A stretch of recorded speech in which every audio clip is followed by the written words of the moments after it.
خبر د مقاومت جبهې ځواکونه د اندراب خاصان درې نیولې ده. نور حال را سره په ویډیو کې وګورئ او ډیو کلیک چینل در سره سبسکرایب کړئ. په سلامونو محرکلی کوم په بغلان کې سیمایي سرچینې تاییدوي چې د اندراب خاصان دره کې د مقاومت جبهې او طالبان ترمنځ د سختو نښتو وروسته دا دره د مقاومت جبهې ځواکونه نیولې ده.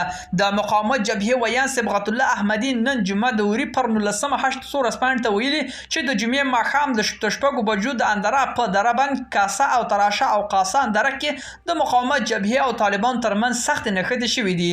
د احمدي په وینا دربند کاسه تراشه سیمه کې د مقاومت جبهې کلکه سنګرونه شته. د طالبانو په کلابند شوي دي او په دغو نښتو کې 10 طالبان وژل شوي او 10 زیات ټپیان دي.